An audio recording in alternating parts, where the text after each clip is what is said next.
지난 8화에서는 기대 수익과 변동성 드래그 사이에서 복리 성장률을 가장 크게 만드는 켈리 공식의 원리를 살펴봤습니다. 그런데 여기서 투자자들이 흔히 마주하는 현실 문제가 하나 있습니다. 켈리 공식은 승률과 손익비를 정확히 알아야 하는데 시장은 그런 친절한 답안지를 절대 주지 않습니다. 주식도 부동산도 사업도 시험 문제처럼 정답이 뒤에 붙어 있지 않죠. 오히려 많은 투자자들은 승률을 계산하는 순간부터 자신이 생각보다 훨씬 똑똑하다고 착각하기 시작합니다. 문제는 시장이 그런 자신감을 굉장히 좋아한다는 겁니다. 왜냐하면 조금 뒤에 수업료로 회수해 갈 수 있으니까요. 오늘 9화에서는 이런 현실적 오차를 방어하기 위해 월가의 전설적인 투자자들이 선택한 하프켈리 원칙과 현금의 진짜 가치를 살펴보겠습니다. 그리고 1987년 블랙먼데이 폭락장에서 수학자 에드워드 소프가 어떻게 살아남았는지도 함께 보겠습니다. 오늘의 핵심은 아주 단순합니다. 많이 버는 것보다 먼저 살아남아야 한다는 것입니다. 이론적인 켈리 공식의 가장 큰 약점은 승률과 손익비를 정확하게 안다고 가정한다는 점입니다. 그런데 현실의 금융시장은 안개 낀 고속도로와 비슷합니다. 앞이 잘 안 보입니다. 예를 들어 실제 승률은 55%인데 본인은 65%라고 믿고 있다고 해보겠습니다. 사람은 원래 셀카를 찍어도 자기가 제일 잘 나온 사진만 보지 않습니까? 투자도 비슷합니다. 과거 성공은 오래 기억하고 실패는 빨리 잊어버립니다. 문제는 이렇게 승률을 과대평가하면 켈리 공식이 지나치게 큰 투자 비중을 계산하게 된다는 것입니다. 그리고 과도한 비중은 시장의 작은 변동과 만나 계좌에 큰 상처를 남깁니다. 결국 작은 계산 오차가 복리 엔진 안에서 거대한 변동성 드래그로 증폭되는 것입니다. 그래서 실전 투자에서는 수학을 믿되 자신의 예측 능력을 맹신하지 않는 태도가 필요합니다. 시장에서는 자신감보다 안전마진이 더 비싼 자산입니다. 이런 문제를 해결하기 위해 금융공학자들이 내놓은 대표적인 해법이 바로 하프켈리입니다. 이름 그대로 켈리 공식이 계산한 최적 비중의 절반만 투자하는 방식입니다. 처음 들으면 약간 억울할 수 있습니다. 열심히 공식 계산했는데 왜 절반만 쓰냐고 생각할 수 있죠. 마치 뷔페에 갔는데 의사가 적당히 먹으라고 말하는 기분입니다. 하지만 여기에는 매우 중요한 이유가 있습니다.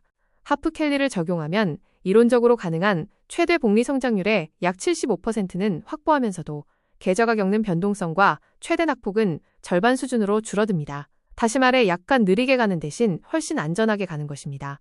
고속도로에서도 시속 200km보다 시속 120km로 무사히 도착하는 것이 중요하듯이 투자 역시 최고 속도보다 완주 가능성이 더 중요합니다. 하프켈리는 복리 성장률을 조금 양보하는 대신 생존 확률을 크게 높여주는 현실적인 안전벨트입니다. 하프켈리의 가치를 가장 극적으로 보여준 사건이 바로 1987년 10월 19일 블랙먼데이입니다.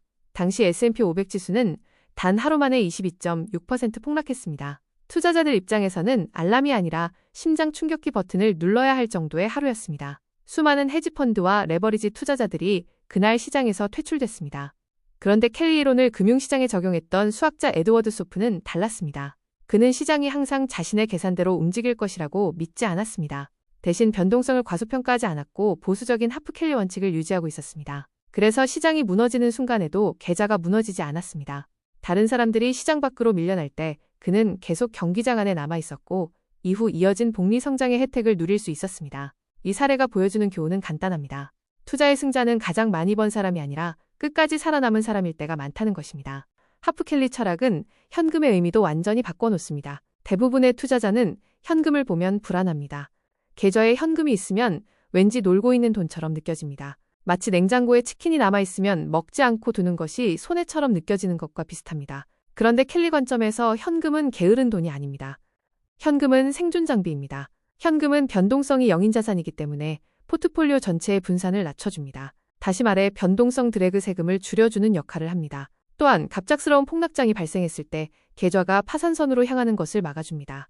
더 중요한 것은 시장이 공포에 질렸을 때 기회를 살 수 있게 해준다는 점입니다. 현금은 아무 일도 하지 않는 돈이 아닙니다. 위기 때 더 큰 일을 하기 위해 대기 중인 돈입니다. 평소에는 조용하지만 결정적인 순간에는 누구보다 큰 역할을 하는 응급약품 같은 존재입니다. 오늘 9화의 핵심 결론을 정리해보겠습니다. 첫째, 승률과 손익비를 정확히 알 수 없는 현실에서는 켈리 공식만 맹신해서는 안 됩니다. 둘째, 하프켈리는 성장률을 조금 포기하는 대신 변동성과 파산 위험을 크게 줄여주는 실전 해법입니다. 셋째, 현금은 수익률을 방해하는 짐이 아니라 복리 엔진을 지키는 핵심 완충 장치입니다. 결국 확실한 우위가 없다면 현금을 보유하는 것이 최선의 투자일 수도 있습니다. 또한 아무리 좋아 보이는 기회라도 전부를 걸어서는 안 됩니다. 시장에서 퇴출되는 순간 복리의 시계는 완전히 멈추기 때문입니다. 그리고 주식과 채권, 현금을 적절히 배분하는 자산 배분 전략은 켈리 철학을 현실에서 구현하는 가장 강력한 방법입니다. 그렇다면 현금을 단순히 보유하는 차원을 넘어 변동성 자체를 수익의 원천으로 바꿀 수는 없을까요? 다음 10화에서는 금융공학 역사상 가장 신비로운 아이디어 가운데 하나인 셔넌의 도깨비의 연금술을 살펴보겠습니다. 경청해주셔서 감사합니다.